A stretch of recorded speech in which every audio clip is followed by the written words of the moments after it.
Cérémonie de remise de dons ce matin de la Fondation Tatali Iali à l'unité de dialyse de l'hôpital de Lamordé. Un don offert en partenariat avec l'ONG turque Kimse Yokmu. La mission parlementaire française a organisé ce matin au CCF Jean-Rouge de Niamey une conférence débat sur les thèmes francophonie que voulons nous faire ensemble. À suivre les détails dans un instant. Mesdames et messieurs, bonsoir et merci d'être avec nous pour cette grande édition d'information sur Dunia TV du 8 au 19 mars dernier. Une importante délégation conduite par le président de l'Assemblée nationale, Ama Amadou, a séjourné à Johannesburg, en Afrique du Sud, dans le cadre de la 4e session du Parlement panafricain sous la 3e législature. Une rencontre à laquelle le président de l'Assemblée nationale, Ama Amadou, était l'un des invités d'honneur. Ce dernier a d'ailleurs prononcé un important discours dont je vous propose de suivre un extrait. C'est dans l'unité que notre continent connaîtra le grand destin que nous lui appréhendons. En revanche, c'est dans la perpétuation de ces divisions actuelles qu'il consolidera les chaînes des malheurs et des frustrations multiples qui la caractérisent aujourd'hui. Pour changer son destin, l'Afrique a besoin d'institutions panafricaines qui l'y aident. Ainsi, le Parlement panafricain créé à Addis Abeba en Éthiopie il y a exactement 10 ans, peut, de notre point de vue, en constituer l'un des fers de lance. Mais à la condition que l'on accepte de lui conférer la dimension qui lui en donnera les pouvoirs. En effet, ses missions actuelles le confinent depuis sa création à un rôle purement protocolaire, un rôle consultatif qui le réduit à faire des recommandations et à donner des avis sur les questions qui lui sont soumises par l'Union africaine. Recommandations et avis malheureusement rarement suivis d'effets. C'est dire autrement que le Parlement panafricain, dans sa conception actuelle, je suis désolé de le dire, n'est qu'une simple assemblée consultative ne pesant pas grand-chose en ce moment dans la conduite des politiques devant déboucher sur une meilleure prise en compte de notre continent dans les affaires du monde. Et puis la deuxième action marquante pour notre pays à l'occasion de cette importante rencontre fut la célébration de la journée de dialogue avec les jeunes d'Afrique, présidée par notre compatriote, l'honorable député Assoumana Malam Issa, qui est par ailleurs président du groupe chargé des questions de jeunesse du Parlement panafricain. Mesdames et messieurs, je voudrais rappeler que le caucus sur la jeunesse du Parlement panafricain a pour mission essentielle de renforcer et consolider les efforts visant à autonomiser les jeunes pour leur implication significative au programme du développement de l'Afrique. Collaborer avec la société civile et les autres parties prenantes dans les États membres pour faciliter la ratification et la mise en œuvre de la Charte africaine de la jeunesse.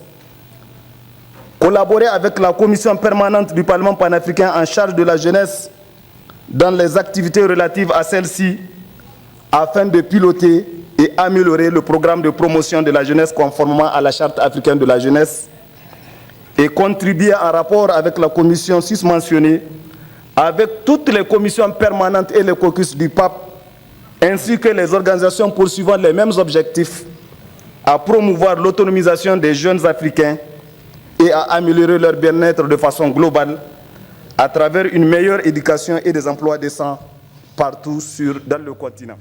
Autre fait de l'actualité nationale, le syndicat autonome des magistrats du Niger a animé ce matin un point de presse, c'était à son siège, un point de presse à l'effet de dénoncer l'abus que font certains acteurs politiques de leur pouvoir à l'égard de la justice, le SAMAN qui interpelle par ailleurs la magistrature suprême à rompre avec le silence et d'agir dans l'intérêt de la justice.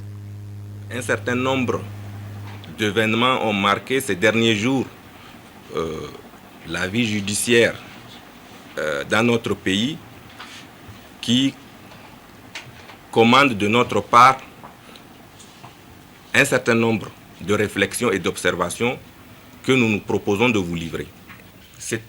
Il faut que nous parvenions à un niveau où la justice, qui est rendue au nom du peuple, le soit pour tous, quelles que soient par ailleurs les fonctions qu'on occupe, quel que soit par ailleurs le bord politique dans lequel on se trouve. Il faut que M. le Président de la République sache que nous éprouvons des difficultés dans la conduite de certaines. Abdoulaye Goubé est donc le secrétaire général adjoint du Ben Saman. Suite de ce journal, la fondation Tatalang Iyali de la première dame, Dr Malika Issoufou, en partenariat avec une ONG turque, a fait don d'un important lot de matériel à l'unité de dialyse de l'hôpital de la Mordée. La dite cérémonie s'est déroulée, c'était en présence de notre reporter Al-Mokhtar Kaini. Un groupe électrogène de 100 kVA, 3 générateurs de dialyse, le tout d'une valeur de 70 millions de francs CFA. C'est le don remis ce matin à l'hôpital national de la Mordée par la fondation Tatali Iyali de la première dame, Dr Malika Issoufou, en partenariat avec l'ONG turque Kimse Yokmou. Ce don viendra renforcer d'une part les capacités en fourniture d'électricité de l'unité de dialyse, surtout en cette période de chaleur qui coïncide avec des coupures de l'énergie électrique, et d'autre part résoudre le gros problème du service qui reçoit de plus en plus de pensionnaires qui sont le plus souvent astreints à une longue attente avant de recevoir les opérations de dialyse. Cela a été beaucoup salué par le président des dialysés et le responsable de l'unité dans un message livré. Tatali Iyali a d'autres ambitions pour soulager davantage les malades, a indiqué le secrétaire exécutif de la fondation. La visite de ce matin a permis aussi de trouver une opportunité d'extension du centre de néphrologie. La salle que nous avons visitée ce matin, qui est relativement exiguë par rapport aux besoins. Donc au niveau de la fondation Tatali, avec nos partenaires, on est en discussion pour que, Inch'Allah, d'ici très tôt, que ça puisse être étendu et que ça puisse contenir le maximum de malades possible. À travers ce geste, Tatali Iyali et l'ONG turque Kimse Yokmou répond à des besoins réels de l'unité de dialyse. La première dame Malika Issoufou a saisi l'occasion pour se rendre au chevet des malades souffrant d'insuffisance rénale. Depuis ce matin à Niamey, des travaux d'un atelier sur la variabilité et changement climatique organisé par la plateforme de la société civile intervenant sur les questions relatives au changement climatique. Cette rencontre marque le lancement officiel des activités suivies de l'atelier de planification stratégique de la plateforme des organisations de la société civile sur les changements et variabilités climatiques, occupant une place de choix dans l'agenda du gouvernement des pays en voie de développement. Les réflexions autour des problèmes environnementaux et du développement durable se posaient en tant que sujet de préoccupation générale.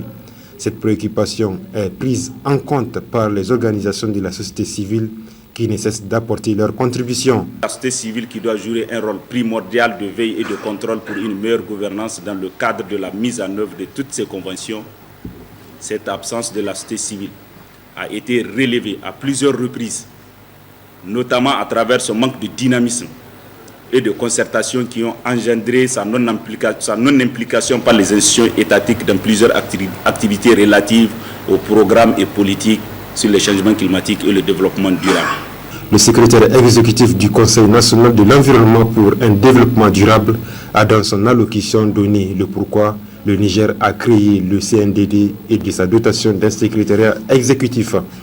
Ouvrant les travaux de cet atelier, le directeur du cabinet du ministre de l'Environnement, de la Salubrité urbaine et du développement durable a tout d'abord remercié le collectif des organisations de la société civile nigérienne intervenant sur les questions relatives au changement climatique et le développement durable pour cette initiative et revenir sur le sommet de la Terre tenu à Rio en 1992 où le monde entier a finalement reconnu la nécessité d'agir dans un cadre de partenariat mondial, avant d'appeler la société civile à jouer pleinement son rôle face à cette question. Cet atelier vient donc à point nommé pour permettre à la société civile de jouer pleinement son rôle dans la prise en compte des questions relatives au changement climatique. C'est pourquoi je vous demande au nom du gouvernement de vous impliquer davantage afin de jouer pleinement votre rôle, d'occuper la place qui est la vôtre en apportant les appuis nécessaires dans le renforcement de la résilience des Nigériens face aux effets des changements climatiques. Cet atelier qui durera 3 jours permettra aux parties prenantes de se retrouver pour une planification stratégique ainsi que la priorisation des activités de plaidoyer pour l'autofinancement de l'adaptation au changement climatique par des canons, par la création d'un fonds national pour l'adaptation au changement climatique. Voilà, c'était là un compte rendu signé Murtala Zouberou. Francophonie, que voulons-nous faire ensemble? C'est le thème d'une conférence débat animée au CCFN Jean Rouch de Niamey par l'honorable député Pouria Amir Chahi, organisée par la mission parlementaire française. Cette conférence vise à converger les contenus, mais aussi les institutions francophones en vue d'une efficacité plus adaptée au contexte actuel. Daman Abdoulaye. Francophonie, que voulons-nous faire ensemble? C'est le thème de cette conférence débat animée par Pouria Amourchaï, député national de la République française. Cette conférence qui s'inscrit dans le cadre d'une mission parlementaire qui a sillonné le Maghreb avant de se retrouver dans les locaux du Centre culturel franco-nigérien Jean Rouch vise à redynamiser les multiples actions de la francophonie. Au cours de ce rendez-vous du donner et du recevoir, le débat a tourné surtout sur l'affirmation de plus en plus des espaces géoculturels et des aires linguistiques devenus de nos jours un outil d'influence et de puissance économique. Ce qui a amené d'ailleurs le conférencier à appeler les francophones à une prise de conscience, de faire vivre un sentiment d'appartenance et de mettre en mouvement une communauté d'intérêt. La francophonie est à la croisée des chemins. Elle peut autant se développer et s'affirmer si elle est une richesse partagée d'égal à égal, avec une même conscience, un même intérêt et un même sentiment d'appartenance. Je pense qu'il faut être capable, que l'on soit chrétien ou musulman, croyant ou pas croyant, du nord ou du sud, africain ou européen, capable de nous unir autour de cette langue, parce que c'est une belle promesse. Mais une promesse, vous savez, c'est comme en amour, il faut des preuves. Et les preuves d'amour, il faut les faire vivre autour de lieux communs. Encore une fois, la mobilité des jeunes, le partage des savoirs, les transferts de technologies, les industries francophones aussi qu'on peut organiser. Les enjeux relatifs à la langue française et les multiples expressions de cette langue, notamment les échanges culturels et universitaires, ont été débattus. L'essentiel de ce que j'ai retenu, c'est peut-être qu'il a voulu faire une sorte de bilan et annoncer des perspectives pour la francophonie.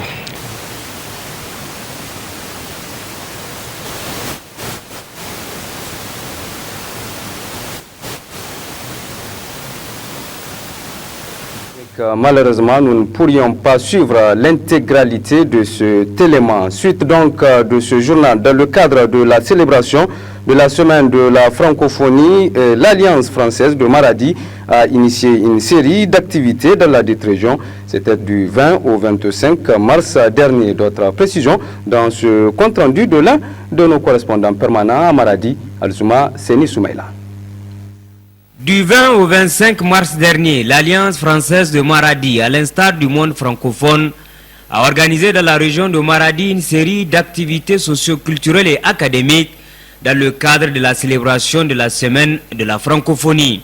Une semaine pendant laquelle l'Alliance française de Maradi a reçu une délégation d'élèves et encadreurs du Nigeria voisin, précisément de Birnin-Kebbi, pour partager avec eux les valeurs de la francophonie et les richesses socio-culturelles de la région de Maradi.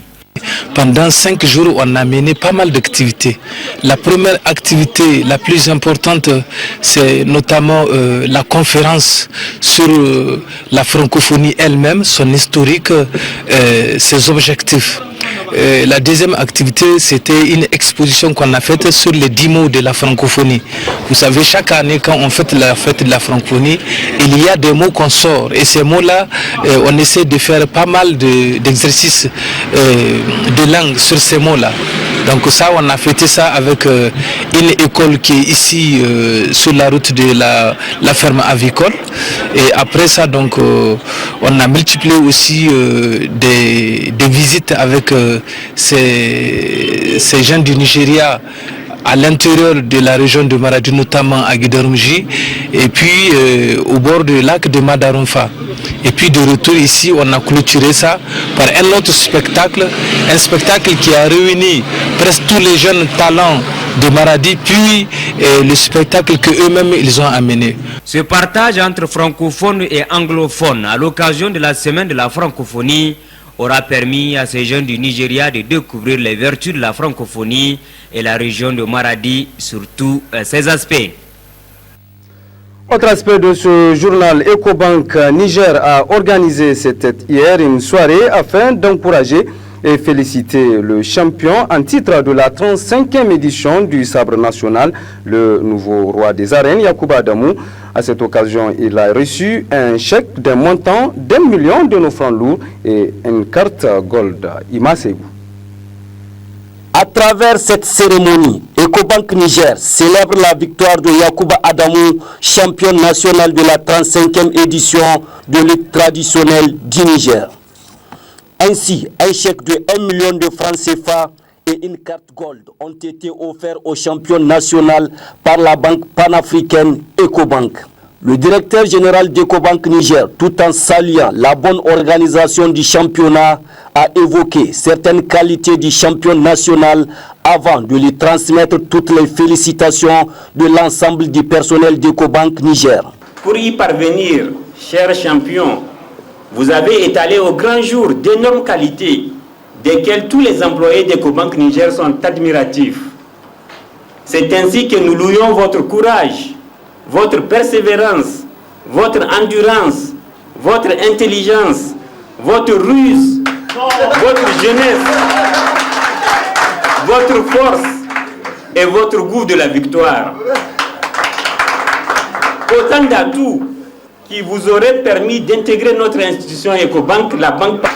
Je profite également pour vous remercier très vivement de l'honneur que vous nous avez fait d'être client d'Ecobank Niger. Vous serez accueillis et servis en champion dans chacune de nos 21 agences et points de vente sur toute l'étendue du territoire. Avec votre carte régionale,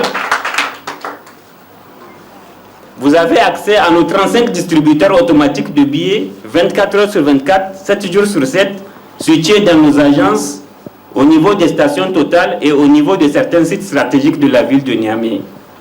Mieux, la carte régionale Ecobank vous ouvre toutes les portes de l'Afrique, car avec, vous pouvez faire des retraits dans 35 pays en Afrique où est représentée Ecobank, la banque panafricaine, et ce, au niveau de plus de 2250 distributeurs automatiques de billets. Très ému, Yacouba Adamou a adressé ses sincères remerciements à l'ensemble du personnel d'Ecobank Niger pour ce geste combien salutaire. Une photo de famille a sanctionné la fin de cette cérémonie organisée par la banque panafricaine Ecobank à l'honneur de Yacouba Adamou, champion national de la 35e édition du sabre national, qui fait la fierté des Niaméens, de l'ensemble des Nigériens. De la politique à présent, la sous-section PNDS Tareya du département de Kanché, nous sommes dans la région de Zender, a donc accueilli de nouveaux militants venus d'autres formations politiques, des militants qui ont rejoint le camp présidentiel, le parti présidentiel, afin donc de soutenir le programme de renaissance du président de la République.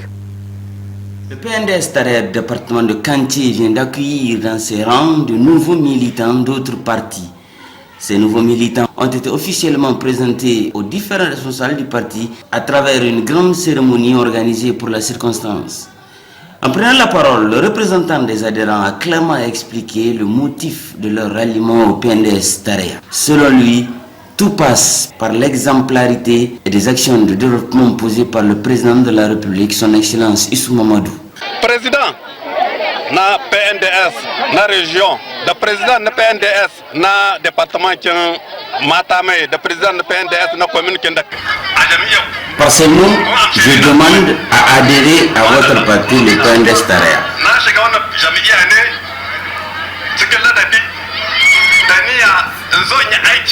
J'ai rejoint ce parti, c'est pour vous aider à travailler et aussi pour construire mon pays.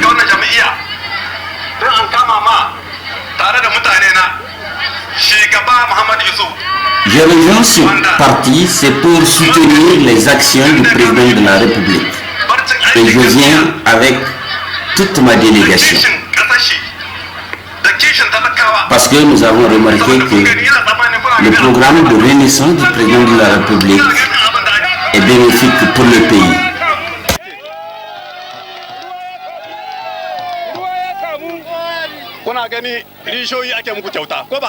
En réponse aux nouveaux venus, le représentant du président de la sous-section de Kantié leur a témoigné toute la reconnaissance du PNDS Taraya qui leur souhaite la bienvenue.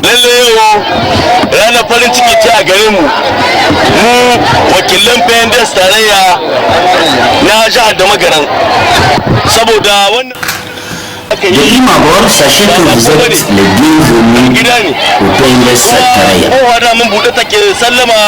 Et je vous assure que les portes du PNDS Taraya restent toujours ouvertes pour tous les nouveaux militants. Laissez-moi aussi vous dire que nous ne vous considérons pas comme des étrangers. Nous nous connaissons très bien et c'est Dieu qui a fait de sorte qu'aujourd'hui vous nous avez rejoints dans ce parti. Que Dieu nous aide à travailler ensemble.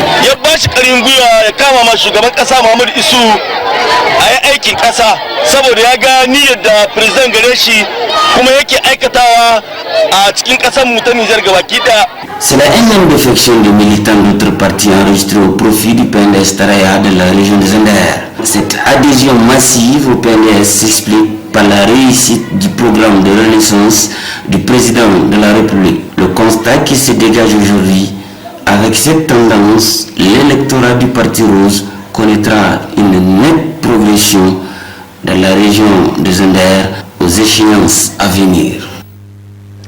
De son côté, le député national Elhaji Charo Dadi de la formation politique MNSD Nassara était mercredi dernier dans la commune de Dengissa dans la région de Maradi.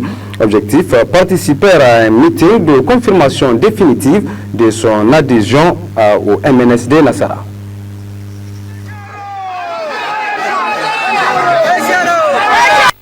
Ces slogans sont annoncés par les militants du MNSD Nassara lors d'un meeting de soutien à Elhaji Charo Dadi, député national issu du département de Madarumfa. Un meeting convoqué par Elhaji Charo Dadi dans le village de Turumboudi, commune rurale de Dengissa, pour mettre fin aux rumeurs et dire à la population qu'il reste et demeure au MNSD Nassara.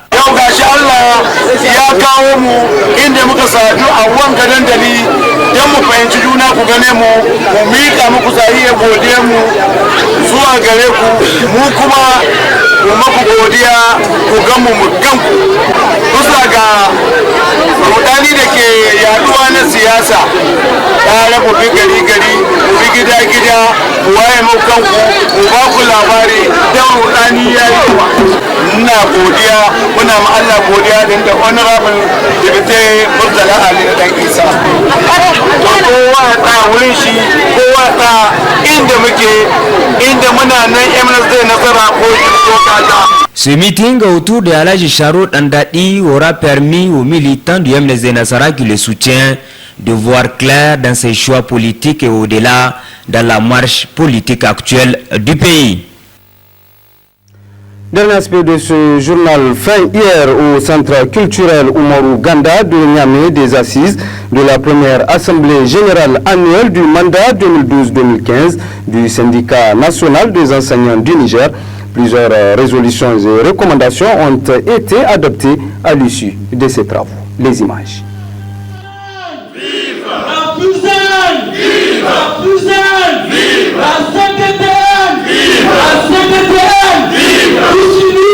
Nous vaincra! Poussini! Nous vaincra! La lutte continue! La lutte continue! C'est sous ces slogans scandés à l'honneur de leur structure syndicale que les militants du syndicat national des enseignants du Niger ont entamé les assises de la première assemblée générale du mandat 2012-2015 de leur syndicat. Des assises dont l'objectif est surtout de jeter un regard critique sur les activités menées par le SNEN durant l'année 2013 écoulée, mais également de dégager des perspectives nouvelles en vue de mieux répondre aux nobles et légitimes aspirations des enseignants.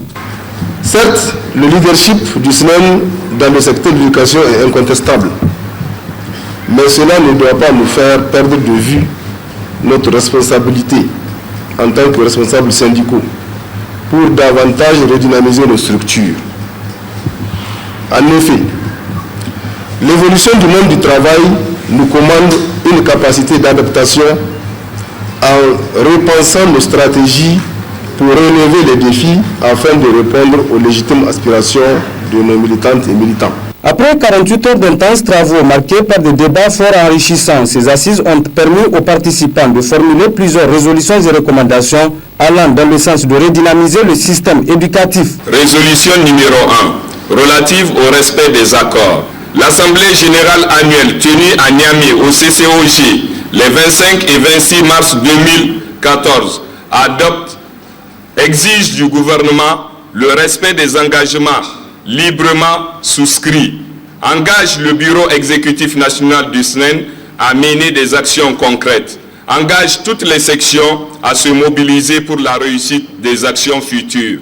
L'Assemblée générale annuelle tenue à Niamey au CCOG les 25 et 26 mars 2014 exige du gouvernement la prise en charge des enseignants impliqués dans l'organisation des différentes évaluations dans le cadre de la réforme du CFEPD et du CEPE franco-arabe. Procédant ainsi à la clôture officielle des travaux de cette première Assemblée générale annuelle du SNEN, le secrétaire général de la Confédération démocratique des travailleurs du Niger s'est dit fortement réjoui de l'ambiance qui a régné tout au long de ces assises avant d'inviter l'ensemble des militants du SNEN à plus d'unité et d'action. Il y a lieu d'informer que au cours de cette année 2014, s'il plaît à Dieu, nous allons aussi tenir les assises du 3e congrès ordinaire de la CDTN.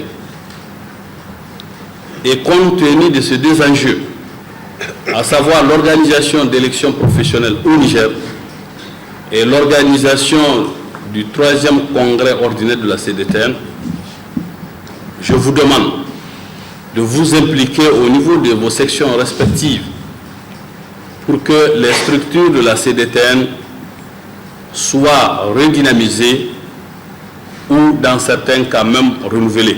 L'Assemblée a aussi fait une mention spéciale de remerciement au ministre en charge de l'Éducation pour, je cite, leur présence à la cérémonie d'ouverture de cette Assemblée générale annuelle qui témoigne, si besoin est, de bonnes relations partenariales entre le SNEN et le gouvernement. Voilà, et c'est sur cette note d'information syndicale que se referme cette édition d'information. Merci à vous de l'avoir suivi et passé d'excellents moments en compagnie de programmes de l'H24. Au revoir.